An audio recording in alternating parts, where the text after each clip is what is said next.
Hi all welcome back to needle and craft. ಇವತ್ತಿನ ವಿಡಿಯೋದಲ್ಲಿ bridal design work ಮಾಡ್ತಾ ಇದ್ದೀನಿ. So sari full zari work ಇದೆ, ಎಲ್ಲೂ ಕೂಡ ಗ್ಯಾಪ್ ಇಲ್ಲ. ಜೊತೆಗೆ ಇದು ಸಿಂಗಲ್ ಕಲರ್ ಸಾರಿ. ಈ ರೀತಿ ಸಿಂಗಲ್ ಕಲರ್ ಸಾರಿಗಳಿಗೆ ಟ್ಯಾಸಲ್ ವರ್ಕ್ ಮಾಡಬೇಕು ಅಂದರೆ it's really and challenging part ಅಂತ ಹೇಳ್ಬೋದು ನನ್ನ ಪ್ರಕಾರ. ಸೊ ನನಗೆ ಆ ರೀತಿ ಅನಿಸುತ್ತೆ. ಹಾಗಾಗಿ ನಾನು ಏನು ಮಾಡಿದ್ದೀನಿ, ಇಲ್ಲಿ ಇನ್ನೊಂದು ಕಲರ್ ಥ್ರೆಡ್ ಕೂಡ ತೊಗೊಂಡಿದ್ದೀನಿ. That is light gold colour. ಅಲ್ಲೇನು ಝರಿ ಪಾರ್ಟ್ ಇದೆ ಅಲ್ವಾ, ಸೊ ಅದರಲ್ಲಿ ಸ್ವಲ್ಪ ಲೈಟ್ ಶೇಡ್ ತೊಗೊಂಡಿದ್ದೀನಿ. ಹಾಗೆ ಈ ಡಿಸೈನ್ ಫುಲ್ ಕ್ರಿಸ್ಟಲ್ನ ಯೂಸ್ ಮಾಡಿ ವರ್ಕ್ ಮಾಡ್ತಾ ಇರೋದು. ದಟ್ ಈಸ್ 6 mm ಸೈಜ್ ಕ್ರಿಸ್ಟಲ್ನ ತೊಗೊಂಡಿದ್ದೀನಿ. ಜೊತೆಗೆ ನೀಡಲ್ ನಂಬರ್ 10 ಯೂಸ್ ಮಾಡ್ತಾ ಇದ್ದೀನಿ. ಈಗ ಡಿಸೈನ ಸ್ಟಾರ್ಟ್ ಮಾಡೋಣ. ಪಲ್ಲು ರೈಟ್ ಸೈಡಿಂದ ನಾವು ಈ ಫಸ್ಟ್ ಸ್ಟೆಪ್ಪನ್ನು ಸ್ಟಾರ್ಟ್ ಮಾಡಬೇಕು. ಈ ರೀತಿ ಒಂದು ನಾಟ್ನ ಫಿಕ್ಸ್ ಮಾಡ್ಕೊತೀನಿ. ಸೊ 6 ಎಳೆ ದಾರ ತೊಗೊಂಡಿದ್ದೀನಿ ಫ್ರೆಂಡ್ಸ್. ಒನ್ಸ್ ನಾಟ್ ಫಿಕ್ಸ್ ಮಾಡಿದ್ಮೇಲೆ ಚೈನ್ಸ್ ಹಾಕೊಳ್ಳೋಣ. 5 ಚೈನ್ಸ್ನ ವರ್ಕ್ ಮಾಡ್ಕೋಬೇಕು. 5 ಚೈನ್ಸ್ ಹಾಕಿ ಈ ರೀತಿ ಸ್ಟ್ರೇಟ್ ಆಗಿಟ್ಟು ಅದು ಎಲ್ಲಿಗೆ ಬರುತ್ತೆ ನೋಡಿ ಒಂದು ಸಿಂಗಲ್ ಕ್ರೋಶೆಯಿಂದ ಫಿಕ್ಸ್ ಮಾಡ್ಕೋಬೇಕು. ಸೊ ಸಿಂಗಲ್ ಕ್ರೋಶೆ ಆದಮೇಲೆ ಇವಾಗ ಬೀಡನ್ನ ಆ್ಯಡ್ ಮಾಡೋಣ. ದಾರನ ಸ್ವಲ್ಪ ಮೇಲೆ ಮಾಡಿಕೊಂಡು ಒಂದು ಬೀಡನ್ನ ಇನ್ಸರ್ಟ್ ಮಾಡಿ ಬೀಡನ್ನ ಲಾಕ್ ಮಾಡಬೇಕು. ಬೀಡ್ ಲಾಕ್ ಆದಮೇಲೆ ಈ ಬೀಡ್ನೂ ಕೂಡ ಈ ರೀತಿ ಪಲ್ಲು ಮೇಲೆ ಇಟ್ಟು ಒಂದು ಸಿಂಗಲ್ ಕ್ರೋಶೆಯಿಂದ ಅದನ್ನು ಫಿಕ್ಸ್ ಮಾಡಬೇಕು.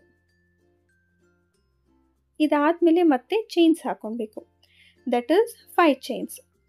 5 ಚೈನ್ ಹಾಕಿಬಿಟ್ಟು ಈ ರೀತಿ ಆ ಚೈನ್ಸನ್ನು ಅಂದರೆ ನಾವೇನು ಹಾಕಿರ್ತೀವಿ ಅದನ್ನು ಸ್ಟ್ರೇಟಾಗಿ ಪಲ್ಲು ಮೇಲೆ ಇಟ್ಟು ಅದನ್ನು ಸಿಂಗಲ್ ಕ್ರೋಶೆಯಿಂದ ಫಿಕ್ಸ್ ಮಾಡಬೇಕಾಗತ್ತೆ. 5 ಚೈನ್ಸ್ ಆದಮೇಲೆ ಒಂದು ಬೀಡನ್ನ ಆ್ಯಡ್ ಮಾಡಬೇಕು. ಈ ಥರ ಬೇಸ್ ಲೈನ್ ಬರುತ್ತೆ. ಬೀಡನ್ನ ನಾವು ಆ್ಯಡ್ ಮಾಡಿದ್ಮೇಲೆ ಬೀಡನ್ನ ಲಾಕ್ ಮಾಡಿಕೊಂಡು ಆ ನಂತರ ಅದನ್ನು ಪಲ್ಲು ಮೇಲೆ ಇಟ್ಟು ಸಿಂಗಲ್ ಕ್ರೋಶೆಯಿಂದ ಫಿಕ್ಸ್ ಮಾಡಬೇಕು. ಇದಾದಮೇಲೆ 5 ಚೈನ್ಸ್ನ ಹಾಕ್ಕೊಬೇಕು. 5 ಚೈನ್ಸ್ ಹಾಕಿ ಅದನ್ನು ಈ ರೀತಿ ಸ್ಟ್ರೇಟ್ ಆಗಿಟ್ಟು ಒಂದು ಸಿಂಗಲ್ ಕ್ರೋಶೆಯಿಂದ ಫಿಕ್ಸ್ ಮಾಡಬೇಕು. ಇಲ್ಲಿಂದ ಇನ್ನೊಂದು ಸಲ ಕ್ರಿಸ್ಟಲ್ನ ಆ್ಯಡ್ ಮಾಡಬೇಕು, ಆಮೇಲೆ 5 ಚೈನ್ಸ್ ಹಾಕಬೇಕು. ಇದೇ ಥರ ಬೇಸ್ ಲೈನ್ ಬರುತ್ತೆ. ಸೊ ಬೇಸ್ ಲೈನ್ಗೆ ನಾನು ಇಲ್ಲಿ ಗೋಲ್ಡ್ ಶೇಡಲ್ಲಿರುವಂಥ ಥ್ರೆಡನ್ನು ಯೂಸ್ ಮಾಡ್ತಾ ಇದ್ದೀನಿ, ಸ್ವಲ್ಪ ಕಾಂಟ್ರಾಸ್ಟಾಗಿ ಕಾಣಿಸ್ಲಿ ಅಂತಷ್ಟೇ. ಇದಾದಮೇಲೆ ನೆಕ್ಸ್ಟ್ ಸ್ಟೆಪ್ಪಲ್ಲಿ ಸ್ಯಾರಿ ಕಲರ್ ಥ್ರೆಡನ್ನು ಯೂಸ್ ಮಾಡ್ತೀನಿ. ಸೊ ಈ ರೀತಿ ಸ್ಟಾರ್ಟಿಂಗಿಂದ ಎಂಡ್ವರೆಗೂ ಇದೇ ಥರ 5 ಚೈನ್ಸ್ ಆ್ಯಂಡ್ 1 ಬೀಡ್ ಹಾಕುವಂಥ ಫಸ್ಟ್ ಸ್ಟೆಪ್ಪನ್ನು ಕಂಪ್ಲೀಟ್ ಮಾಡಬೇಕು. ಸೊ ಕಂಪ್ಲೀಟ್ ಆಯಿತು. ಲಾಸ್ಟಲ್ಲೂ ಮತ್ತೆ 5 ಚೈನ್ ಬರೋ ರೀತಿಯೇ ಎಂಡ್ ಆಗಿದೆ. ಈಗೇನು ಮಾಡ್ತಾಯಿದ್ದೀನಿ, ಡಿಸೈನ್ನ ಟರ್ನ್ ಮಾಡ್ಕೊತೀನಿ. ಅಂದರೆ ಪಲ್ಲುನೇ ಬ್ಯಾಕ್ ಸೈಡ್ಗೆ ಟರ್ನ್ ಮಾಡಿಕೊಂಡು ನಾವು ಡಿಸೈನ್ನ ಕಂಟಿನ್ಯೂ ಮಾಡಬೇಕು. ಟರ್ನ್ ಮಾಡಿದ್ಮೇಲೆ ಅಲ್ಲಿ ಸ್ಟಾರ್ಟಿಂಗ್ 5 ಚೈನ್ ಹಾಕ್ಕೊಂಡಿದ್ವಿ ಅಲ್ವಾ, ಅಲ್ಲಿ ಮತ್ತೆ 5 ಚೈನ್ಸ್ ಹಾಕ್ಕೊಂಡು ಅಲ್ಲೇನು ಲಾಕ್ ಇದೆ ಅಲ್ವಾ, ಅಂದರೆ ಬಿಫೋರ್ ಬೀಡ್ ಏನು ಲಾಕ್ ಇದೆ ಅದರ ಮೇಲೆ ಈ 5 ಚೈನನ್ನು ಸಿಂಗಲ್ ಕ್ರೋಶೆಯಿಂದ ಫಿಕ್ಸ್ ಮಾಡಬೇಕು. ಇದಾದಮೇಲೆ ಬೀಡ್ ಸುತ್ತ ಚೈನ್ಸ್ ಹಾಕ್ಕೊಳ್ಳೋಣ. ಇಲ್ಲಿ 6 ಚೈನ್ಸನ್ನು ಹಾಕ್ತಾಯಿದ್ದೀನಿ. ಅಂದರೆ 6 ಚೈನ್ ಹಾಕಿ ಬೀಡ್ ಆದಮೇಲೆ ಒಂದು ಲಾಕ್ ಇದೆ ಅಲ್ವಾ ನೋಡಿ, ಆ ಲಾಕಿಗೆ ಸಿಂಗಲ್ ಕ್ರೋಶೆಯಿಂದ ಈ 6 ಚೈನನ್ನು ಫಿಕ್ಸ್ ಮಾಡ್ಕೊಬೇಕು. ಈ ರೀತಿ ಬೀಡ್ ಸುತ್ತ ಚೈನ್ಸ್ ಬರುತ್ತೆ. ಸೊ ಈ ನೆಕ್ಸ್ಟ್ ಸ್ಟೆಪ್ಪಲ್ಲಿ ಆ ಚೈನ್ಸ್ಗೆ ನಾವು ಆರ್ಚನ್ನು ಮಾಡೋದು. ಇಲ್ಲಿಂದ ಮತ್ತೆ ಇನ್ನೊಂದು ಸಲ 5 ಚೈನ್ಸ್ ಹಾಕ್ಕೊಳ್ಬೇಕು. ಆ 5 ಚೈನ್ ಈ ರೀತಿ ಸಿಂಗಲ್ ಕ್ರೋಶೆಯಿಂದ ಫಿಕ್ಸ್ ಮಾಡಬೇಕು. ಅಲ್ಲಿ ಬಿಫೋರ್ ಬೀಡ್ ಏನು ಸಿಂಗಲ್ ಕ್ರೋಶೆ ಇರುತ್ತೆ ಅಲ್ವಾ, ಅದರ ಮೇಲೇ ಸಿಂಗಲ್ ಕ್ರೋಶೆ ಹಾಕ್ಕೊಬೇಕು. ಮತ್ತು ಬೀಡ್ ಎಲ್ಲೆಲ್ಲಿರುತ್ತೆ ಅಲ್ಲೆಲ್ಲ 6 ಚೈನ್ಸ್ನ ಹಾಕ್ಕೊಂಡು ವರ್ಕ್ ಮಾಡಬೇಕು. 6 ಚೈನ್ಸ್ ಹಾಕಿ ಬೀಡ್ ಆದಮೇಲೆ ಒಂದು ಲಾಕ್ ಇರುತ್ತೆ. ಸೊ ಅಲ್ಲಿಗೆ ನಾವು ಅದನ್ನು ಫಿಕ್ಸ್ ಮಾಡಬೇಕು. ಸೊ ಈ ಥರ ಈ ಸೆಕೆಂಡ್ ಸ್ಟೆಪ್ ಬರುತ್ತೆ. ಸಖತ್ ಈಸಿ ಇದೆ ಡಿಸೈನ್, ಬೇಗ ಹಾಕೊಬೋದು. ಒಂದು ಏನಂತ ಹೇಳ್ತಾರೆ, ಒಂದು 4 ಅವರ್ಸಲ್ಲಿ ಆರಾಮಾಗಿ ನೀವೊಂದು ಬ್ರೈಡಲ್ ಡಿಸೈನ ವರ್ಕ್ ಮಾಡ್ಬೋದು. ಅಷ್ಟು ಈಸಿಯಾಗಿ ಹಾಕ್ಬೋದು ಆ್ಯಂಡ್ ಗ್ರ್ಯಾಂಡ್ ಲುಕ್ ಕೂಡ ಕೊಡುತ್ತೆ. ಡಿಸೈನ್ ಸಿಂಪಲ್ ಯೆಟ್ ಎಲಿಗೆಂಟ್ ಆಗಿದೆ. ಇದು ಬೇಸಿಕ್ ಡಿಸೈನೇ, ಖಂಡಿತ ಬಿಗಿನರ್ಸ್ ಕೂಡ ಕಣ್ಣು ಮುಚ್ಕೊಂಡು ಟ್ರೈ ಮಾಡ್ಬೋದು. ಸೊ ಇದೇ ಥರ ಈ ಸೆಕೆಂಡ್ ಸ್ಟೆಪ್ನ ನಾನು ಫುಲ್ಲಾಗಿ ಕಂಪ್ಲೀಟ್ ಮಾಡ್ತೀನಿ. ಇಲ್ಲಿ ಕಂಪ್ಲೀಟ್ ಆಯಿತು. ಈಗ ದಾರನ ನಾನು ಟ್ರಿಮ್ ಮಾಡ್ಕೊಂಡಿದ್ದೀನಿ. ಸೊ ಟ್ರಿಮ್ ಮಾಡಿ ಮತ್ತೆ ಈ ಥರ್ಡ್ ಸ್ಟೆಪ್ಪನ್ನು ಪಲ್ಲು ರಾಂಗ್ ಸೈಡಿಂದನೇ ಸ್ಟಾರ್ಟ್ ಮಾಡ್ತಾಯಿದ್ದೀನಿ. ಸೆಕೆಂಡ್ ಸ್ಟೆಪ್ ಆದಮೇಲೆ ದಾರನ ಟ್ರಿಮ್ ಮಾಡಿಬಿಟ್ಟೆ. ಅದಾದಮೇಲೆ ಈ ಥರ್ಡ್ ಸ್ಟೆಪ್ನ ನಾನು ಪಲ್ಲು ರಾಂಗ್ ಸೈಡಿಂದ ವರ್ಕ್ ಮಾಡ್ತಾಯಿದ್ದೀನಿ. ಸೊ ಈ ಪಾರ್ಟನ್ನು ನೀವು ಮರಿಬಾರ್ದು. ಬಿಕಾಸ್ ನಾನಿಲ್ಲಿ ಆರ್ಚ್ ಮಾಡ್ತಾಯಿದ್ದೀನಿ, ಅಂದರೆ ಡಬಲ್ ಕ್ರೋಶೆಯಿಂದ ಆರ್ಚ್ ಮಾಡ್ತಾಯಿದ್ದೀನಿ. ನನಗೆ ಆರ್ಚಿನ ರಾಂಗ್ ಸೈಡು ರೈಟ್ ಸೈಡಿಗೆ ಬೇಕಾಗಿದೆ. ಹಾಗಾಗಿ ಆರ್ಚನ್ನು ರಾಂಗ್ ಸೈಡಿಂದ ಸ್ಟಾರ್ಟ್ ಮಾಡ್ತಾಯಿದ್ದೀನಿ. ಒನ್ಸ್ ಅದು ಕಂಪ್ಲೀಟ್ ಆದರೆ ಆರ್ಚ್ ರಾಂಗ್ ಸೈಡು ರೈಟ್ ಸೈಡಿಗೆ ಬರುತ್ತೆ, ಅಂದರೆ ಪಲ್ಲು ರೈಟ್ ಸೈಡಿಗೆ ಬರುತ್ತೆ. ನಿಮಗೆ ಈ ರೀತಿ ಬೇಡ, ಆರ್ಚಿನ ರೈಟ್ ಸೈಡೇ ನಮಗೆ ಪಲ್ಲು ರೈಟ್ ಸೈಡಿಗೆ ಬೇಕು ಅಂದರೆ ನೀವು ಖಂಡಿತ ಈ ಥರ್ಡ್ ಸ್ಟೆಪ್ಪನ್ನು ಪಲ್ಲು ರೈಟ್ ಸೈಡಿಂದನೇ ಸ್ಟಾರ್ಟ್ ಮಾಡ್ಬೋದು. ಬಟ್ ನಾನಿಲ್ಲಿ ಥರ್ಡ್ ಸ್ಟೆಪ್ಪನ್ನು ಪಲ್ಲು ರಾಂಗ್ ಸೈಡಿಂದ ವರ್ಕ್ ಮಾಡ್ತಾಯಿದ್ದೀನಿ. ಫಸ್ಟು ನಾಟ್ನ ಫಿಕ್ಸ್ ಮಾಡ್ಕೊಳ್ಳೋಣ. ಈ ರೀತಿ ಲಾಸ್ಟಲ್ಲಿ ಏನು ಒಂದು ಸಿಂಗಲ್ ಕ್ರೋಶೆ ಚೈನ್ ಇತ್ತಲ್ವ ಅಲ್ಲಿಗೆ ನೀಡಲ್ನ ಇನ್ಸರ್ಟ್ ಮಾಡಿ ದಾರ ತೊಗೊಂಡು ಒಂದೆರಡು ಗಂಟು ಹಾಕ್ಬಿಟ್ಟು ಸ್ಟಾರ್ಟ್ ಮಾಡ್ತಾಯಿದ್ದೀನಿ. ಈ ರೀತಿ ಯಾಕೆ ಮಾಡ್ತಾ ಇರೋದು ಅಂದರೆ ನಾನು ರಾಂಗ್ ಸೈಡಿಂದ ವರ್ಕ್ ಮಾಡ್ತಾ ಇರೋದ್ರಿಂದ ನಾಟು ರೈಟ್ ಸೈಡ್ಗೆ ಕಾಣಿಸ್ಬಾರ್ದು. ಸೊ ಹಾಗಾಗಿ ಈ ಥರ ದಾರ ತೆಗೆದು ಒಂದೆರಡು ಗಂಟು ಹಾಕಿಬಿಟ್ಟು ಡಿಸೈನ ಸ್ಟಾರ್ಟ್ ಮಾಡ್ಕೊತೀನಿ. ನೆಕ್ಸ್ಟ್ ನಾಟ್ ಆದಮೇಲೆ ಅಲ್ಲೇ ಕೆಳಗಡೆ ನೀಡಲ್ನ ಇನ್ಸರ್ಟ್ ಮಾಡಿ ಥ್ರೆಡ್ ತೆಗೆದು ಒಂದು ಚೈನ್ ಹಾಕ್ಕೊಳ್ಳೋಣ. ಚೈನ್ ಹಾಕಿದ್ಮೇಲೆ ಇಲ್ಲಿ ಫಸ್ಟ್ 5 ಚೈನ್ ಗ್ಯಾಪ್ ಇದೆ ಅಲ್ವಾ, ಅಲ್ಲಿಗೆ ಒಂದು 2 ಸಿಂಗಲ್ ಕ್ರೋಶೆನ ಹಾಕ್ಕೊಳ್ಬೇಕು. ಜಸ್ಟ್ ಆ ಮೇಲೆ ಇರುವಂಥ 5 ಚೈನಿಗೆ ಮಾತ್ರ ಒಂದೆರಡು ಸಿಂಗಲ್ ಕ್ರೋಶೆನ ಹಾಕ್ಕೊಳ್ಳಿ. ಅದಾದಮೇಲೆ ನಾರ್ಮಲಾಗಿ ಇಲ್ಲಿ ಡಬಲ್ ಕ್ರೋಶೆಯಿಂದನೇ ಆರ್ಚ್ ಮಾಡೋದು. ಅಲ್ಲಿಂದ ಡೈರೆಕ್ಟಾಗಿ ನೀಡಲ್ ಮೇಲೆ ಒಂದು ಸಲ ದಾರ ತೊಗೊಂಡು ಈ ಬೀಡ್ ಮೇಲೆ ಏನು 6 ಚೈನ್ ಹಾಕಿದ್ವಿ ಅಲ್ವಾ ಅಲ್ಲಿಗೆ ಡಬಲ್ ಕ್ರೋಶೇಸ್ನ ಮಾಡ್ಕೊಬೇಕು. ಸೊ ಡಬಲ್ ಕ್ರೋಶೆ ಯಾವ ರೀತಿ ಮಾಡೋದು ಅಂದರೆ ನೀಡಲ್ ಮೇಲೆ ಒಂದು ಸಲ ದಾರ ತೊಗೊಂಡು ಆ ಗ್ಯಾಪಲ್ಲಿ ಹೋಗಿ ದಾರ ತರ್ತೀವಿ. ನೆಕ್ಸ್ಟ್ ಫಸ್ಟ್ 2 ಲೂಪಿಂದ ಒಂದು, ನೆಕ್ಸ್ಟ್ 2 ಲೂಪಿಂದ ಒಂದು, ಈ ರೀತಿಯಾಗಿ ಡಬಲ್ ಕ್ರೋಶೇಸ್ನ ಮಾಡ್ಕೊಳೋದು. ಇಲ್ಲಿ ನಾನು ಟೋಟಲಾಗಿ ಆ 6 ಚೈನ್ ಗ್ಯಾಪಲ್ಲಿ 15 ಡಬಲ್ ಕ್ರೋಶೇಸ್ನ ವರ್ಕ್ ಮಾಡ್ತಾಯಿದ್ದೀನಿ. ಆರ್ಚ್ ತುಂಬ ಚಿಕ್ಕದಾಗೂ ಬೇಡ, ಹಾಗಾಗಿ ನಾನು 15 ಡಬಲ್ ಕ್ರೋಶೇಸ್ನ ಮಾಡ್ತಾಯಿದ್ದೀನಿ. ಆರಾಮಾಗಿ ಹಾಕ್ಕೊಬೋದು. ಆ 6 ಚೈನ್ ಗ್ಯಾಪಲ್ಲಿ ಆರಾಮಾಗಿ 15 ಸಿಂಗಲ್ ಕ್ರೋಶೇಸ್ನ ವರ್ಕ್ ಮಾಡ್ಕೊಬೋದು. ನಾನು ಹೇಳಿದೆ ಅಲ್ವಾ ಬಿಗಿನರ್ಸ್ ಕೂಡ ಈ ಡಿಸೈನ್ನ ಟ್ರೈ ಮಾಡ್ಬೋದು ಅಂತ. ಯಾಕೆ ಅಂದರೆ ಬಿಕಾಸ್ ಇಲ್ಲಿ ನಾನು ಜಸ್ಟ್ ಬೇಸಿಕ್ ಸ್ಟಿಚಸನ್ನು ಯೂಸ್ ಮಾಡಿ ಈ ಡಿಸೈನ ವರ್ಕ್ ಮಾಡ್ತಾ ಇರೋದು. ಅಂದರೆ ಫುಲ್ ಡಬಲ್ ಕ್ರೋಶೆಯಿಂದನೇ ಇಲ್ಲಿ ಡಿಸೈನ ಮಾಡ್ತಾ ಇರೋದು. ಆ್ಯಂಡ್ ಬರೀ ಆರ್ಚ್ ಇದೆ, ಸಿಂಪಲ್ ಬೇಸಿಕ್ ಆರ್ಚ್ ಇದೆ ಈ ಡಿಸೈನಲ್ಲಿ.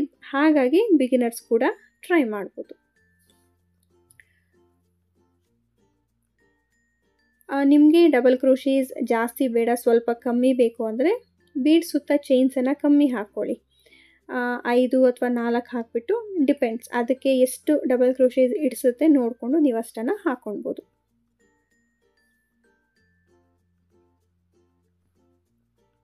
ಇವಾಗ ಇದು ಕಂಪ್ಲೀಟ್ ಆಯಿತು ನೋಡಿ. ಇದು ರಾಂಗ್ ಸೈಡು, ಆರ್ಚಿನ ರೈಟ್ ಸೈಡ್ ಬಂದು ಈ ರೀತಿ ಕಾಣಿಸುತ್ತೆ. ಅಂದರೆ ಪಲ್ಲು ರೈಟ್ ಸೈಡಿಂದ ಈ ಥರ ಆರ್ಚ್ ಬರುತ್ತೆ.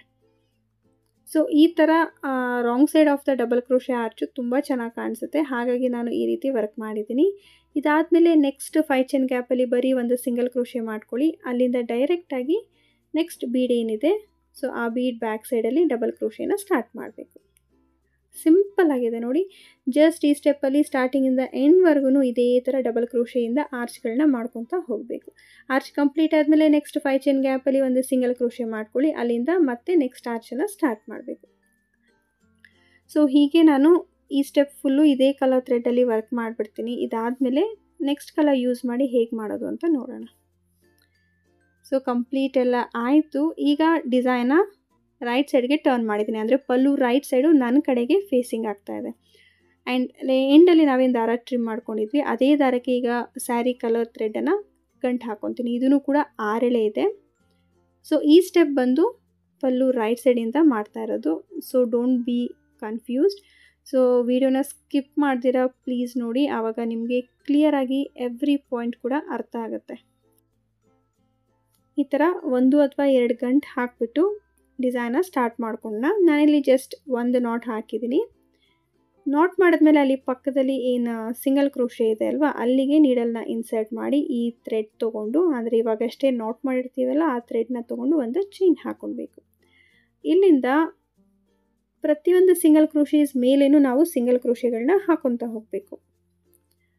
ಸೊ ಇಲ್ಲಿ ಸ್ಟಾರ್ಟಿಂಗ್ ಏನು 2 ಸಿಂಗಲ್ ಕ್ರೋಶೆ ಮಾಡಿದ್ದೆ ಪ್ರೀವಿಯಸ್ ಸ್ಟೆಪ್ಪಲ್ಲಿ, ಅಲ್ಲಿ ಸಿಂಗಲ್ ಕ್ರೋಶೆ ಹಾಕ್ತೆ. ಅದಾದಮೇಲೆ ಆರ್ಚ್ ಮೇಲೆ ಒಂದು 5 ರಿಂದ 6 ಡಬಲ್ ಕ್ರೋಶೆ ಮೇಲೆ ಸಿಂಗಲ್ ಕ್ರೋಶೇಸ್ನ ಹಾಕ್ಕೊಳ್ಬೇಕು. ಅಂದರೆ ನಾವೇನು ಡಬಲ್ ಕ್ರೋಶೆ ಮಾಡಿದ್ದೀವಲ್ಲ ಸೊ ಅಲ್ಲಿ ಒಂದು 5 ರಿಂದ 6 ಡಬಲ್ ಕ್ರೋಶೆ ಮೇಲೆ ಈ ರೀತಿ ಸಿಂಗಲ್ ಕ್ರೋಶೆಗಳನ್ನ ಹಾಕ್ಕೊಳ್ಳೋಣ. ಅದಾದಮೇಲೆ ನೆಕ್ಸ್ಟ್ ನಾವು ಚೈನ್ಸ್ ಹಾಕಿ ಡಿಸೈನ ವರ್ಕ್ ಮಾಡಬೇಕು. ಸೊ ಇಲ್ಲಿ ನಾವು ರಾಂಗ್ ಸೈಡಿಂದ ಹಾಕಿರೋದ್ರಿಂದ ಪ್ರೀವಿಯಸ್ ಸ್ಟೆಪ್ಪಲ್ಲಿ ಆರ್ಚು ಇಲ್ಲಿ ಸಿಂಗಲ್ ಕ್ರೋಶೆ ಮಾಡೋದಕ್ಕೆ ತುಂಬಾ ಈಸಿ ಆಗ್ತಾ ಇದೆ. ಸೊ ಅದು ಕೂಡ ಒಂದು ರೀಸನ್ ಆರ್ಚನ್ನು ಯಾಕೆ ರಾಂಗ್ ಸೈಡಿಂದ ವರ್ಕ್ ಮಾಡಿದ್ದು ಅನ್ನೋದಕ್ಕೆ. ಸೊ ಈ ರೀತಿ ಒಂದು 5 ರಿಂದ 6 ಸಿಂಗಲ್ ಕ್ರೋಶೆ ಹಾಕಿದ್ಮೇಲೆ ಚೈನ್ಸ್ ಹಾಕ್ಕೊಳ್ಬೇಕು. ಇಲ್ಲೂ ಅಷ್ಟೇ 5 ಚೈನ್ಸ್ನ ಹಾಕೊಬೇಕು. ಸೊ 5 ಚೈನ್ಸ್ ವರ್ಕ್ ಮಾಡಿ ಇವಾಗ ನೋಡ್ಕೊಳ್ಳಿ 1 2 3 4 5 ಡಬಲ್ ಕ್ರೋಶೆನ ಸ್ಕಿಪ್ ಮಾಡಿ on the 6th double crochet ಮೇಲೆ ಈ 5 ಚೈನ್ನ ಫಿಕ್ಸ್ ಮಾಡಬೇಕು. ಇವಾಗ ಮತ್ತೆ ನಾವು ಈ ಸ್ಟೆಪ್ಪಲ್ಲಿ ಬೀಡ್ಸ್ನ ಆ್ಯಡ್ ಮಾಡೋಣ. ಸೇಮ್ ಕ್ರಿಸ್ಟಲ್ನ ಯೂಸ್ ಮಾಡ್ತಾ ಇದ್ದೀನಿ. ಒಂದು ಬೀಡನ್ನ ಆ್ಯಡ್ ಮಾಡಿ ಬೀಡನ್ನ ಲಾಕ್ ಮಾಡಬೇಕು. ಬೀಡ್ ಲಾಕ್ ಆದಮೇಲೆ 1 2 1 2 3 4 ಡಬಲ್ ಕ್ರೋಶೇಸ್ನ ಸ್ಕಿಪ್ ಮಾಡಿಕೊಂಡು 5th ಡಬಲ್ ಕ್ರೋಶೆ ಮೇಲೆ ಈ ಬೀಡನ್ನು ಫಿಕ್ಸ್ ಮಾಡಬೇಕು. ಇವಾಗ ನೀವು ಅಬ್ಸರ್ವ್ ಮಾಡಿದ್ರೆ ಎರಡೂ ಕಡೆ ಕರೆಕ್ಟಾಗಿ ಬೀಡ್ ಕೆಳಗಡೆ 4 ಡಬಲ್ ಕ್ರೋಶೀಸ್ ಸ್ಕಿಪ್ ಆಗಿರುತ್ತೆ, ಈವನ್ ಆಗಿ ಬರುತ್ತೆ. ಸೊ ಹಾಗಾಗಿ ಕೌಂಟಿಂಗ್ನ ನೋಡಿಕೊಂಡು ನೀವು ಪರ್ಫೆಕ್ಟಾಗಿ ಮಾಡಬೇಕಾಗತ್ತೆ. ನಾನು ಯಾವ ಥರ ಹೇಳ್ತೀನಿ ಅದೇ ರೀತಿ ನೀವು ವರ್ಕ್ ಮಾಡಿದ್ರೆ ಫಿನಿಶಿಂಗ್ ಪರ್ಫೆಕ್ಟಾಗಿ ಬರುತ್ತೆ. ಇವಾಗ ಮತ್ತೆ ನಾವು 5 ಚೈನ್ಸ್ ಹಾಕ್ಕೊಂಡು 1 2 3 4 5 ಡಬಲ್ ಕ್ರೋಶೇಸ್ನ ಸ್ಕಿಪ್ ಮಾಡಿ 6th ಡಬಲ್ ಕ್ರೋಶೆ ಮೇಲೆ ಫಿಕ್ಸ್ ಮಾಡ್ಕೊಬೇಕು. ಈಗ ನೀವು ಕೆಳಗಡೆ ಮತ್ತು ರಿಮೈನಿಂಗ್ ಡಬಲ್ ಕ್ರೋಶೇಸ್ ನೋಡಿದ್ರೆ ಜಸ್ಟ್ 4 ಡಬಲ್ ಕ್ರೋಶೆ ಇರುತ್ತೆ. ಈಗ ಒಂದು ಬೀಡನ್ನ ಆ್ಯಡ್ ಮಾಡ್ಕೊಳ್ಳೋಣ. ಬೀಡನ್ನ ಆ್ಯಡ್ ಮಾಡಿ ಬೀಡನ್ನ ಲಾಕ್ ಮಾಡಿಕೊಂಡು ಇಲ್ಲಿ ಕೆಳಗಡೆ 4 ರಿಮೈನಿಂಗ್ ಇತ್ತಲ್ವ ಈ ಕಡೆ ಸೈಡಲ್ಲಿ, ಸೊ ಅದೇ ಥರ ನೆಕ್ಸ್ಟ್ ಆರ್ಚ್ ಮೇಲೇನು 4 ಡಬಲ್ ಕ್ರೋಶೆನ ಸ್ಕಿಪ್ ಮಾಡಬೇಕು. 4 ಡಬಲ್ ಕ್ರೋಶೆ ಸ್ಕಿಪ್ ಮಾಡಿ 5ನೇ ಡಬಲ್ ಕ್ರೋಶೆ ಮೇಲೆ ಬೀಡನ್ನ ಸಿಂಗಲ್ ಕ್ರೋಶೆಯಿಂದ ಫಿಕ್ಸ್ ಮಾಡ್ಕೊಬೇಕು. ನೆಕ್ಸ್ಟ್ 5 ಚೈನ್ಸ್ ಹಾಕೊಳ್ಳೋಣ.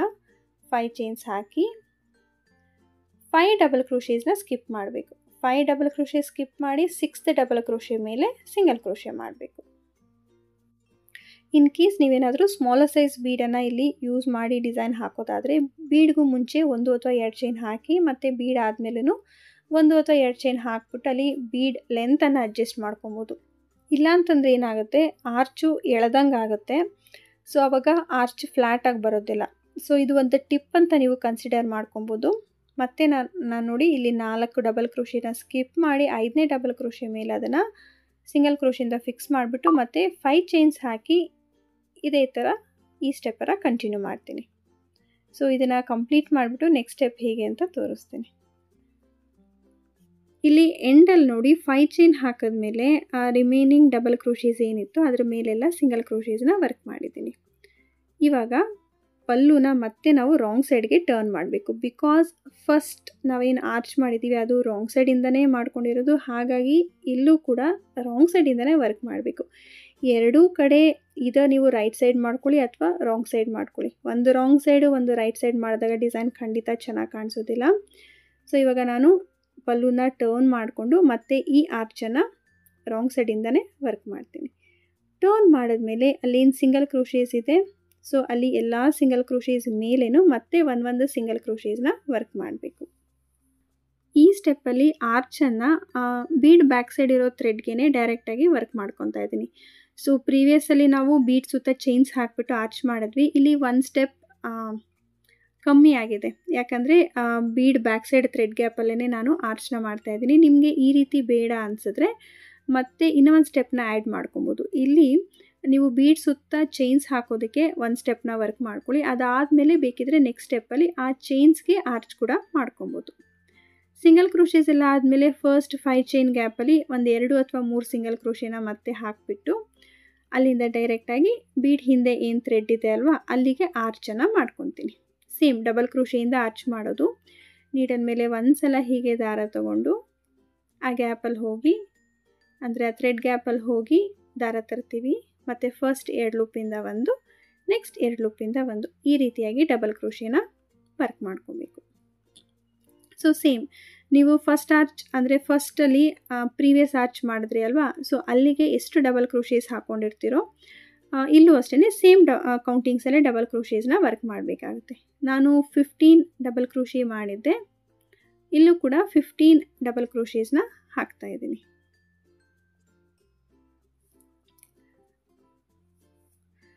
ಇಲ್ಲಿ ಯಾವುದೇ ಥರ ಎಕ್ಸ್ಟ್ರಾ ಬೀಡ್ಸನ್ನು ಆ್ಯಡ್ ಮಾಡ್ತಾಯಿಲ್ಲ. ಅಪಾರ್ಟ್ ಫ್ರಮ್ ಕ್ರಿಸ್ಟಲ್ ನಾನು ಯಾವುದೇ ರೀತಿಯಾದಂಥ ಎಕ್ಸ್ಟ್ರಾ ಬೀಡ್ಸನ್ನು ಆ್ಯಡ್ ಮಾಡ್ತಿಲ್ಲ. ಬೇಕಿದ್ರೆ ಈ ಲಾಸ್ಟ್ ಸ್ಟೆಪ್ಪಲ್ಲಿ ನೀವು ಮಿಡಲ್ ಆಫ್ ದ ಆರ್ಚ್ಗೆ ಒಂದು ಬೀಡನ್ನ ಹಾಕಿಬಿಟ್ಟು ವರ್ಕ್ ಮಾಡ್ಬೋದು. ಅಂದರೆ ಸ್ಮಾಲ್ 2 mm ಸೈಜ್ ಬೀಡ್ ಬರುತ್ತೆ ಅಲ್ವಾ, ಸೊ ಆರ್ಚ್ ಮಧ್ಯದಲ್ಲಿ ಒಂದು ಬೀಡನ್ನ ಆ್ಯಡ್ ಮಾಡಿ ಮತ್ತೆ ಆರ್ಚನ್ನು ಕಂಟಿನ್ಯೂ ಮಾಡ್ಬೋದು. ಅಂದರೆ ಲೈಕ್ ಒಂದು 7 ಡಬಲ್ ಕ್ರೋಶೇಸ್ ಮಾಡಿ ಮತ್ತು ಒಂದು ಬೀಡನ್ನ ಆ್ಯಡ್ ಮಾಡಿ ಅನದರ್ 7 ಡಬಲ್ ಕ್ರೋಶೇಸ್, ಈ ರೀತಿ ಕೂಡ ಮಾಡ್ಕೊಬೋದು. ಸ್ಯಾರಿ ತುಂಬ ಗ್ರ್ಯಾಂಡಾಗಿರೋದ್ರಿಂದ ಆರ್ಚನ್ನು ಆದಷ್ಟು ನಾನು ಪ್ಲೇನಾಗಿ ವರ್ಕ್ ಮಾಡಿದ್ದೀನಿ. So that sari pallu body ಮೇಲೆ ಬಿದ್ದಾಗ, ಸ್ಯಾರಿ ಬಾಡಿ ಮೇಲೆ ಬಿದ್ದಾಗ ಆರ್ಚ್ ಹೈಲೈಟ್ ಆಗಲಿ ಅಂತ. ಇಲ್ಲ ಅಂತಂದರೆ ಆರ್ಚ್ಗೂ ನಾವು ಫುಲ್ ಆಫ್ ಬೀಡ್ಸ್ ಹಾಕ್ಬಿಟ್ಟು ವರ್ಕ್ ಮಾಡಿದಾಗ ಸೀರೆನೂ ಸಖತ್ ಗ್ರ್ಯಾಂಡಾಗಿದ್ದಾಗ ನಾವು ವರ್ಕ್ ಮಾಡಿರೋಂಥ ಕ್ರೋಶೆ ಪಾರ್ಟ್ ಕಾಣಿಸೋದೇ ಇಲ್ಲ. ಹಾಗಾಗಿ ನಾನು ಆದಷ್ಟು ಕ್ರೋಶೆ ಫುಲ್ಲಾಗಿ ಪ್ಲೇನ್ ಇಡೋದಕ್ಕೆ ಟ್ರೈ ಮಾಡಿದ್ದೀನಿ, ಅಂದರೆ ಪ್ಲೇನ್ ಆರ್ಚನ್ನು ವರ್ಕ್ ಮಾಡಿದ್ದೀನಿ. ಸೊ ಇವಾಗ 15 ಡಬಲ್ ಕ್ರೋಶೆ ಆದಮೇಲೆ ನೆಕ್ಸ್ಟ್ 5 ಚೈನ್ ಗ್ಯಾಪಲ್ಲಿ ಒಂದು ಸಿಂಗಲ್ ಕ್ರೋಶೆ ಮಾಡ್ತೀನಿ. ಅದಾದಮೇಲೆ ನೆಕ್ಸ್ಟ್ ಅಲ್ಲಿಂದನೇ ಡೈರೆಕ್ಟಾಗಿ ಈ ಬೀಡ್ ಬ್ಯಾಕ್ ಸೈಡ್ ಏನು ಥ್ರೆಡ್ ಇದೆ ಅಲ್ವಾ ಅಲ್ಲಿಗೆ ಡಬಲ್ ಕ್ರೋಶೆಯಿಂದ ಆರ್ಚನ್ನು ಮಾಡ್ಕೊತೀನಿ. ಸಿಂಪಲ್ ನೋಡಿ, ಇಷ್ಟೇ ಡಿಸೈನ್. ಹಾಗಾಗಿ ನಾನು ಹೇಳಿದ್ದು ಬಿಗಿನರ್ಸ್ ಕೂಡ ಈ ಡಿಸೈನ್ನ ಕಣ್ಮುಚ್ಕೊಂಡು ವರ್ಕ್ ಮಾಡ್ಬೋದು ಅಂತ. ಸೊ ರೈಟ್ ಸೈಡಿಂದ ಈ ರೀತಿ ಕಾಣಿಸುತ್ತೆ. ಎರಡೂ ಲೈನಲ್ಲಿ ಆರ್ಚ್ ಏನು ವರ್ಕ್ ಮಾಡಿದ್ದೀವಿ ಅದು ಈದರ್ ಎರಡು ರಾಂಗ್ ಸೈಡಲ್ಲೇ ಇರಬೇಕು, ಅಂದರೆ wrong side of the double ಕ್ರೋಶೇನೇ ಇರಬೇಕು, ಅಥವಾ ಎರಡೂ ಕಡೆ right side of the double ಕ್ರೋಶೇನೇ ಇರಬೇಕು. ಈ ಒಂದು ಪಾಯಿಂಟನ್ನು ಮಾತ್ರ ನೀವು ಮಿಸ್ ಮಾಡಬಾರ್ದು. ಸೊ ಆ ರೀತಿ ವರ್ಕ್ ಮಾಡಿದಾಗ ಮಾತ್ರನೇ ಡಿಸೈನ್ ಅನ್ನೋದು ತುಂಬ ಚೆನ್ನಾಗಿ ಕಾಣಿಸುತ್ತೆ. ಆ್ಯಂಡ್ ಇವಾಗ ಈ ಸ್ಟೆಪ್ ಕೂಡ ಕಂಪ್ಲೀಟ್ ಮಾಡ್ತೀನಿ. ಸೊ ಕಂಪ್ಲೀಟ್ ಆದಮೇಲೆ ಫೈನಲ್ ಆಗಿ ಹೇಗೆ ಕಾಣುತ್ತೆ ಅನ್ನೋದನ್ನು ತೋರಿಸ್ತೀನಿ. ಸೊ ಡಿಸೈನ್ ಕಂಪ್ಲೀಟ್ ಆದಮೇಲೆ ಈ ರೀತಿ ಕಾಣಿಸ್ತಾ ಇದೆ. ತುಂಬಾ ಸಿಂಪಲ್ ಆ್ಯಂಡ್ ಎಲಿಗೆಂಟಾಗಿ ಕಾಣಿಸ್ತಾ ಇದೆ. ನಾನು ಹೇಳಿದೆ ಅಲ್ವಾ ನಿಮಗೆ, ಸ್ಯಾರಿ ಫುಲ್ ಝರಿ ವರ್ಕ್ ಇರೋದ್ರಿಂದ ಈ ಆರ್ಚನ್ನು ಪ್ಲೇನಾಗಿ ವರ್ಕ್ ಮಾಡಿದ್ದೀನಿ. ಸೊ ನೀವೇ ನೋಡ್ತಾ ಇರ್ಬೋದು, ಆರ್ಚ್ ಪ್ಲೇನಾಗಿರೋದ್ರಿಂದ ಕ್ರೋಶೆ ಪಾರ್ಟು ತುಂಬ ಹೈಲೈಟಾಗಿ ಕಾಣಿಸ್ತಾ ಇದೆ. ಇಲ್ಲಾಂದರೆ ಏನಾಗ್ತಾಯಿದೆ, ಎರಡೂ ಕೂಡ ಮರ್ಚ್ ಆಗಿಬಿಡ್ತಾಯಿತ್ತು. ಒಂದು ರೀತಿಯಾಗಿ ಒಂದು ಲೈನ್ ಫಾರ್ಮ್ ಆದಂಗೆ ಕಾಣಿಸ್ತಾ ಇದೆ. ಸ್ಯಾರಿ ಪಲ್ಲುಗೆ ಮತ್ತು ಸೀರೆ ಮಧ್ಯ ಒಂದು ಪ್ಲೇನ್ ಲೈನ್ ಫಾರ್ಮ್ ಆದಂಗೆ ಕಾಣಿಸ್ತಾ ಇದೆ. ನಾನು ನಿಮಗೆ 2-3 ಆ್ಯಂಗಲಲ್ಲಿ ತೋರಿಸ್ತೀನಿ ನೋಡಿ, ನೀವೇ ಡಿಫ್ರೆನ್ಷಿಯೇಟ್ ಮಾಡಿ ನೋಡ್ಬೋದು ಹೇಗೆ ಕಾಣಿಸುತ್ತೆ ಅಂತ. ಅಟ್ ದ ಸೇಮ್ ಟೈಮ್ ಎಲ್ಲರಿಗೂ ಇದೇ ರೀತಿ ಇಷ್ಟ ಆಗಬೇಕು ಅಂತೇನಿಲ್ಲ. ಸೊ ನಾನು ಈ ಕಾನ್ಸೆಪ್ಟಲ್ಲಿ ವರ್ಕ್ ಮಾಡಿರೋದ್ರಿಂದ ನಿಮ್ಮ ಜೊತೆ ಶೇರ್ ಮಾಡಿದೆ ಅಷ್ಟೇ. ಇದಲ್ದಿರ ನೀವು ಆರ್ಚ್ ಮಧ್ಯ ಒಂದೊಂದು ಬೀಡನ್ನ ಕೂಡ ಅಟ್ಯಾಚ್ ಮಾಡ್ಬೋದು. ಅಂದರೆ tablet bead or glass beads ಬರುತ್ತೆ ಅಲ್ವ, ಅದನ್ನು ಆ್ಯಡ್ ಮಾಡ್ಬೋದು. ಆರಲ್ಸ್ ಆರ್ಚ್ ಮೇಲೆ ನೀವು ಫುಲ್ಲಾಗಿ ಸಿಂಗಲ್ ಕ್ರೋಶೇಸ್ ಮಾಡ್ಬೋದು ಸೆಕೆಂಡ್ ಆರ್ಚ್ ಮೇಲೆ, ಅಥವಾ ಇನ್ನೂ ಒಂದು ಲೈನ್ ಆರ್ಚ್ನ ಮಾಡ್ಬೋದು, ಟ್ರಿಪಲ್ ಆರ್ಚ್ ಕೂಡ ಮಾಡ್ಕೊಬೋದು. ಈ ಥರ ಸಖತ್ ವೇರಿಯೇಷನ್ಸ್ನ ಮಾಡ್ಕೊಬೋದು. ಸೊ ನಿಮ್ಮ ಕ್ರಿಯೇಟಿವಿಟಿಗೆ ಬಿಟ್ಟಿದ್ದು. ಬಟ್ ನಾನು ಇಷ್ಟೇ ಸಿಂಪಲ್ಲಾಗಿ ಮಾಡಿದ್ದೀನಿ. ಕಸ್ಟಮರ್ಗೂ ತುಂಬ ಇಷ್ಟ ಆಯಿತು. ಸೊ ನಿಮಗೆ ಈ ಡಿಸೈನ್ ಇಷ್ಟ ಆಗಿದೆ ಅಂದ್ಕೊತೀನಿ ಫ್ರೆಂಡ್ಸ್. ಇಷ್ಟ ಆಗಿದರೆ ಪ್ಲೀಸ್ ವಿಡಿಯೋನ ಲೈಕ್ ಮಾಡಿ, ಶೇರ್ ಮಾಡಿ. ಹಾಗೆ ಇನ್ನೂ ಯಾರಾದರೂ ಸಬ್ಸ್ಕ್ರೈಬ್ ಮಾಡ್ಕೊಂಡಿರೋ ವೀಡಿಯೋಸ್ನ ನೋಡ್ತಾ ಇದ್ದರೆ ಪ್ಲೀಸ್ ಸಬ್ಸ್ಕ್ರೈಬ್ ಮಾಡ್ಕೊಂಡು ನೋಡಿ. ಅದರ ಜೊತೆಗೆ ಪಕ್ಕದಲ್ಲಿ ಬೆಲ್ ಐಕಾನ್ನ ಕ್ಲಿಕ್ ಮಾಡಿ ಆಲ್ ಆಪ್ಷನ್ನ ಸೆಲೆಕ್ಟ್ ಮಾಡ್ಕೊಳ್ಳಿ. ನಾನು ನೆಕ್ಸ್ಟ್ ಇನ್ನಷ್ಟು ಇಂಟ್ರೆಸ್ಟಿಂಗ್ ಆಗಿರೋ ಹೊಸ ಡಿಸೈನ್ಸ್ ಜೊತೆ ಹೊಸ ವಿಡಿಯೋ ಜೊತೆ ಸಿಗ್ತೀನಿ. See you soon. Until then take care. Bye.